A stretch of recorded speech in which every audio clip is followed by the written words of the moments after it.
All right, welcome everybody.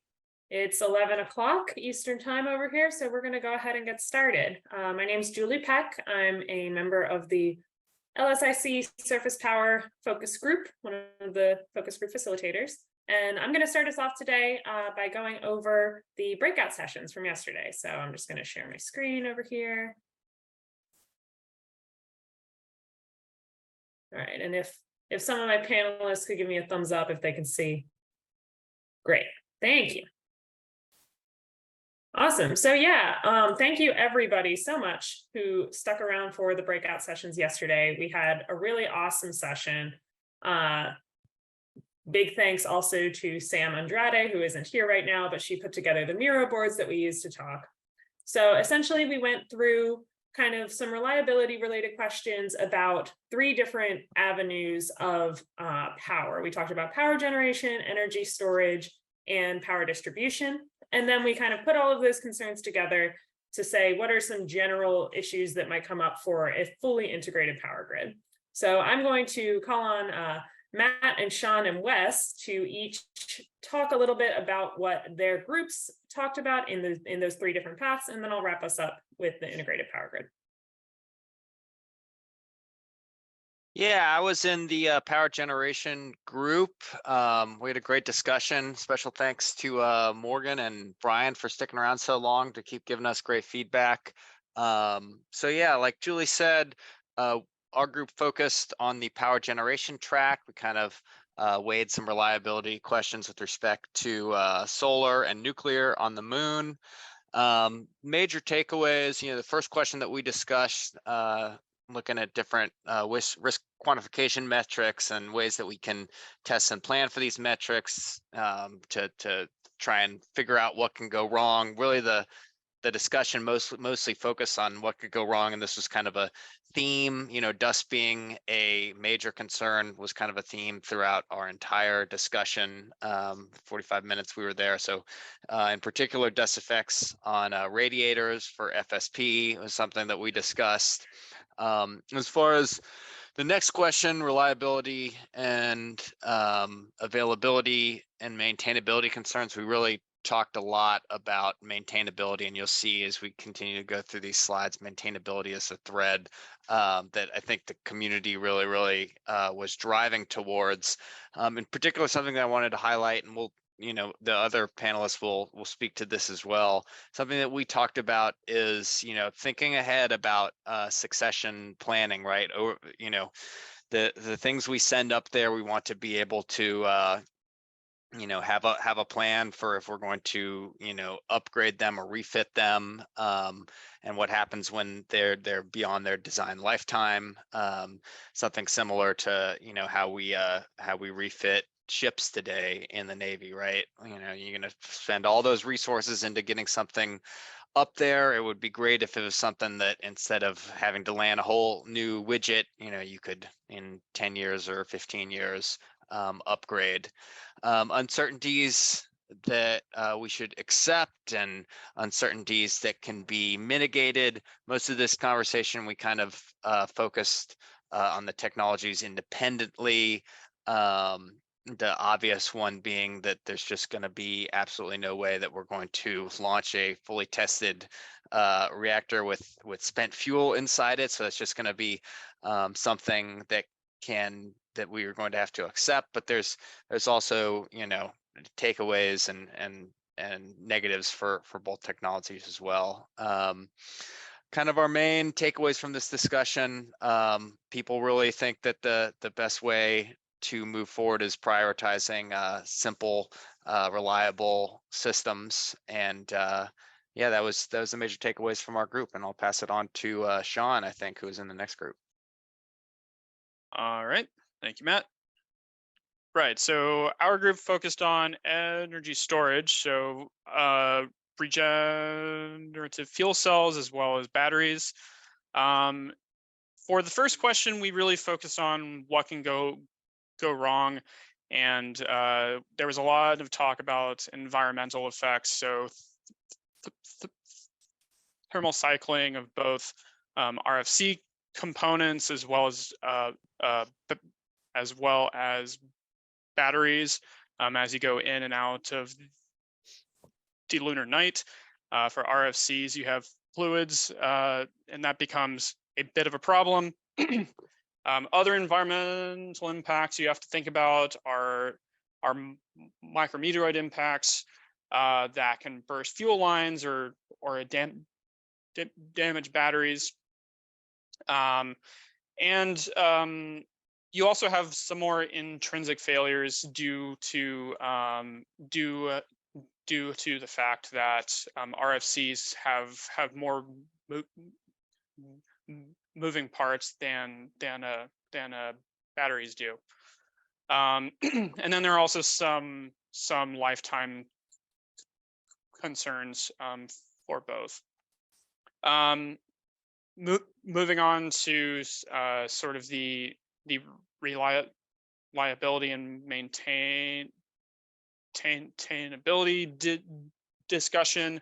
One thing that came up is that RFC maintenance is fairly complex on the surface of the moon. As Matt said, for generation, dust is a big issue. And it's not like you can just crack open a fluid system on the surface of the moon and expect dust to not get everywhere. There are also some thoughts about whether or not these components can actually be maintained and components replaced autonomously or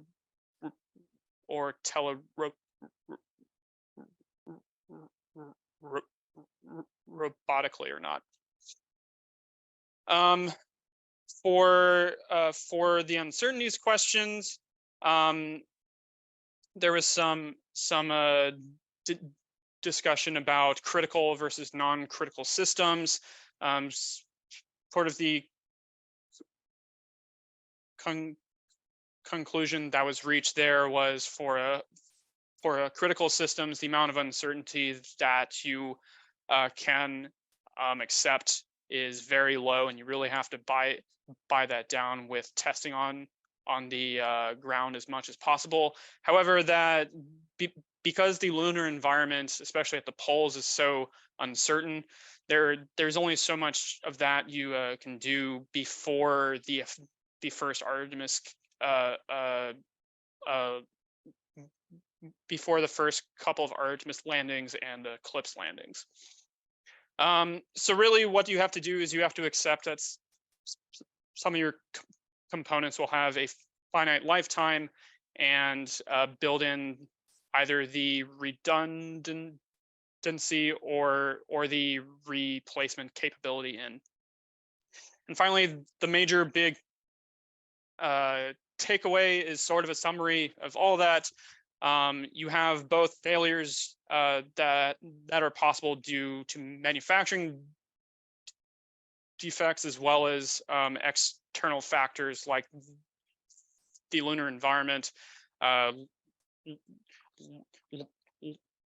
launching components from Earth, as well as impacts from various landings as the infrastructure is built up. All of these have the potential to damage things. Yeah, with that, I will pass it along to Wes, who will talk about power distribution. Right, and so I think a lot of the things that the other groups talked about were also themes in our group. Although, if you were with me, I appreciate your willingness to go on the sort of tangential path that we have when we're discussing these things. Always lots of great paths to follow in these discussions. So one of the things that we tried to focus in on were some of the actionable things that we could some of the actions we could take early on to get the information that we need to inform development. So one of the hot topics was making sure that we have appropriate reaction and observation timescales. So things will happen faster than we're able to track them if we're not careful. And so the need to bake in either, data capture, which is trigger based, so we can get down to the really information rich time periods as much as possible, and focusing on what we need to know really early on in missions, either from sort of ancillary engineering information, that engineering data that's taken in those early CLIPS, Artemis missions, and so on, how those can inform our longer term objectives. We talked a lot about the interoperability of the data and power quality, and how that's a bit of an unknown with the grid scale distribution. And so one of the things that was expressed is that there's a need to develop our standards and interoperability procedures sort of commensurate with the level of knowledge and technology that we have available. So that's sort of the iterative process. It's because it's so much less mature and so many more unknowns, we can't just do what has been done with other standards, such as the ISPSIS and 120 volt and 28 volt standards. Yeah, so that's part of the mechanism for learning and disseminating information as well. That's the sort of uncertainties that we have to accept at the start. We need to figure out, we can anticipate that there are unknown unknowns, and the mechanism for learning those things, such as the data capture and disseminating it, needs to be planned for as well as incentivized so that that information gets disseminated as rapidly as possible to all those folks who would like it. Some of the takeaway discussions that we had is, kind of themed of what I've already said, but there are still some key trades that need attention. Pretty amazing that, even the idea of DC versus AC has not really fully been settled. Appropriate trade metrics that you want to consider for those for that trade might not just be mass or efficiency, and so that that is called out explicitly as something that deserves a bit deeper dive in the context of what we're trying to achieve with this long-term, larger incremental grid that allows more commercial participation. And then finally, never forget the impact on the larger goals that we have, such as far-side radio astronomy. And this is ultimately to serve science and exploration, so we should always have, and commerce. And so we should always have those things in mind as we're pursuing and making decisions. So with that, I'll hand it back to Julie. Thanks so much to all three of you. So yeah, we broke it down into 3 different parts of the power structure, but let's think about when we integrate all of these together. We've got generation, storage, distribution, and the power loads that are going to be using that power. Talking about some of the different things that we're going to be dealing with there. So what are some common cause failures or cascading failures that maybe we're not paying enough attention to?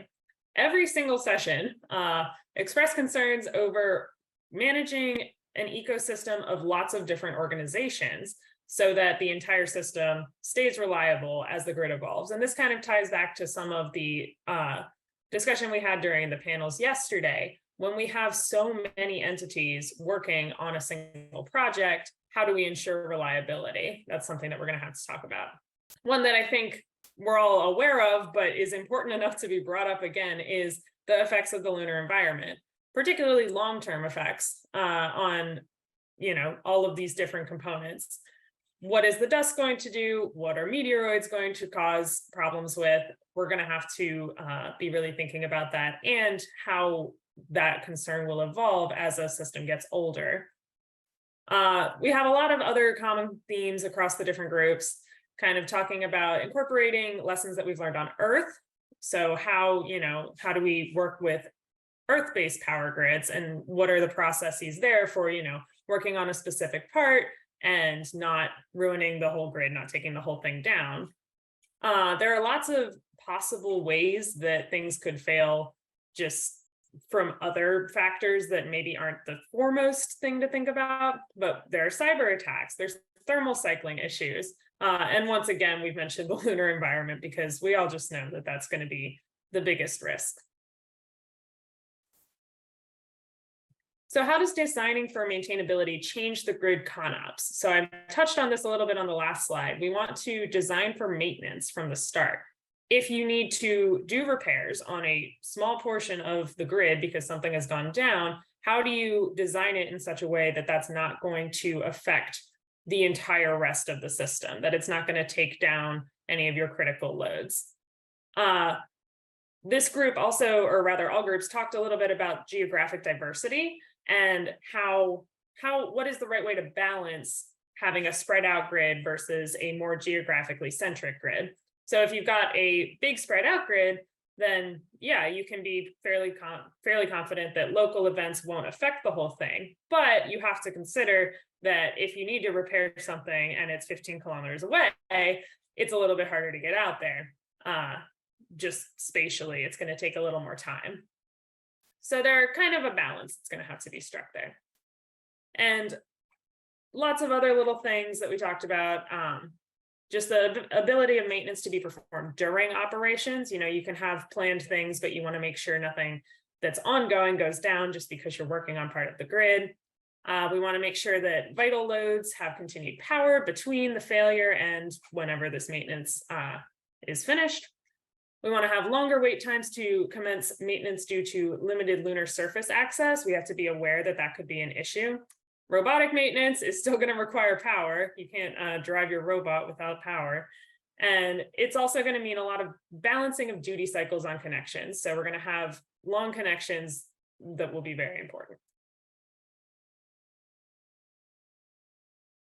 We also talked a little bit about the difference between critical loads versus non-critical loads. So of course, we're all aware that, you know, critical loads will need to have a fail safe. We'll need to make sure that things can run even if there's a problem.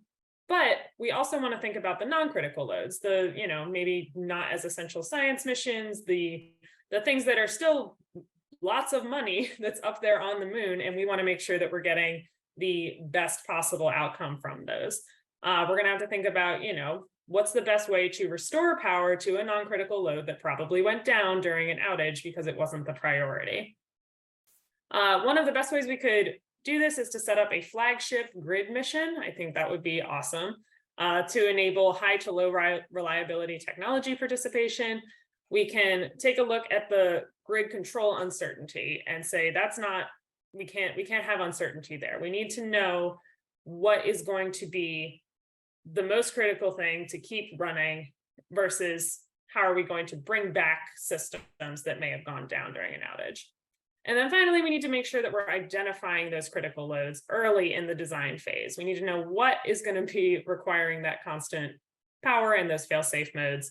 And we can pull examples from Earth for this as well. Last but not least, we talked about what are kind of the ways that we can ensure reliability as the power grid evolves. So of course, it's going to start out maybe with a flagship mission, maybe with something small, and it's going to grow over time as new people and new technologies get incorporated. And essentially, I think the biggest common thread among all of the groups here was that standards are going to be so important. We need an entity to set standards and take on a leadership role to coordinate with partners, both industry, international, government, everyone. Maybe some kind of council could be set up. The standards need to be developed to be commensurate with the state of knowledge and technology. So we want to be able to look at different technologies and say, what is a unifying standard that we can apply to all of these to ensure that the whole system is reliable? I think Wes touched on this earlier. I know this came out of the group that I was in with him and probably was touched on in other groups as well. We're going to need to incentivize sharing of information. Of course, this is a competitive field. There are a lot of different partners at play. What is the best way to ensure that if we find something that works, we're able to share that and turn it into a standard that other people can use and can kind of conform to? And we want to also establish deployment standards. Deploying these systems on the moon is going to be one of the most challenging parts, and coming up with a way to ensure that every deployment is successful and isn't going to bring down a whole grid is going to be very important. We want to basically a reliable grid is going to have layers in order to survive certain levels of grid failure, because we know things are going to go wrong, but we want to maximize flexibility. We want to make sure that we can deal with those problems when they do come up by having alternatives. And that is all that I have from our breakout sessions. Again, I want to say thank you so much to every single one of the people who participated. These were really valuable conversations, really awesome talks that we had. I'm going to go ahead and turn it back to Wes, who is going to be leading our industry panel for the next 40 minutes or so, 45 minutes. And I will stop sharing my screen. So thank you all very much. Great. Thank you, Julie. I really appreciate that.